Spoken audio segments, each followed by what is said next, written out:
China, పాకిస్తాన్ల మధ్యన కుదిరిన ఒప్పందం భారత్‌ని విసిగించేది. కాకపోతే అది ఎప్పుడో అమల్లోనే ఉన్నటువంటి దాన్ని ఇప్పుడు అధికారికంగా చూపెడుతున్నారనమాట. సరిహద్దులోని షక్బగామ్ లోయ ప్రాంతం తమదేనంటూ చైనా మళ్ళీ ప్రకటించుకుంది. భారత్ అభ్యంతరం తెలుపుతున్న ఈ మేరకు సోమవారం ఓ ప్రకటన విడుదల చేసింది.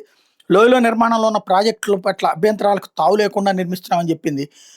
షక్బగామ్ లోయలో చైనా ఆధ్వర్యంలో మౌలిక వస్తువుల అభివృద్ధి ప్రాజెక్టుల మీద భారత్ శుక్రవారం అభ్యంతరం చెప్పింది.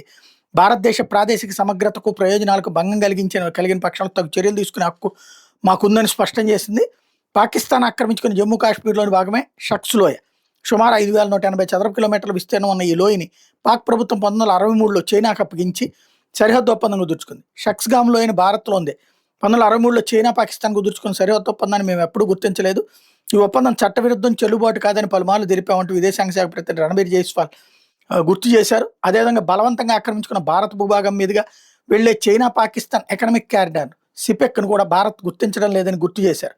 జమ్మూ కాశ్మీర్, లడాఖ్లోని పూర్తి ప్రాంతం భారత్తో విడదీయరాని భాగమని తేల్చి చెప్పారు. ఇదే అంశాన్ని చైనా, పాక్ అధికారులు పలుమార్లు వాళ్ళిద్దరికీ చెప్పామన్నటువంటి విషయాన్ని జైస్వాల్ చెప్పుకొచ్చారు.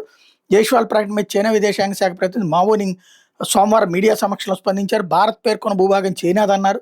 చైనా తన భూభాగంలోనే మౌలిక వస్తువులు నిర్మాణాలను చేపట్టింది. 1960లో చైనా, పాకిస్తాన్లు సరిహద్దు ఒప్పందం కుదుర్చుకున్నాయి. తమ ఉమ్మడి సరిహద్దును అంగీకరించాయని చెప్పుకొచ్చారు. సిపెక్ మీద మావో వింగ్ మాట్లాడుతూ ఇది దేశాల మధ్య ఆర్థిక సహకారం, సామాజిక ఆర్థిక అభివృద్ధికి ఉద్దేశించే ప్రాజెక్ట్ అని చెప్పారు. సిపెక్ సరిహద్దు ఒప్పందాలతో కాశ్మీర్ విషయంలో తమ వైఖరి మారబోదన్నారు. వివాదాన్ని ఐక్యరాజ్య సమితి మండలి తీర్మానాలకు లోబడి పరిష్కరించుకోవాలన్నది తమ అభిప్రాయం అన్నారు.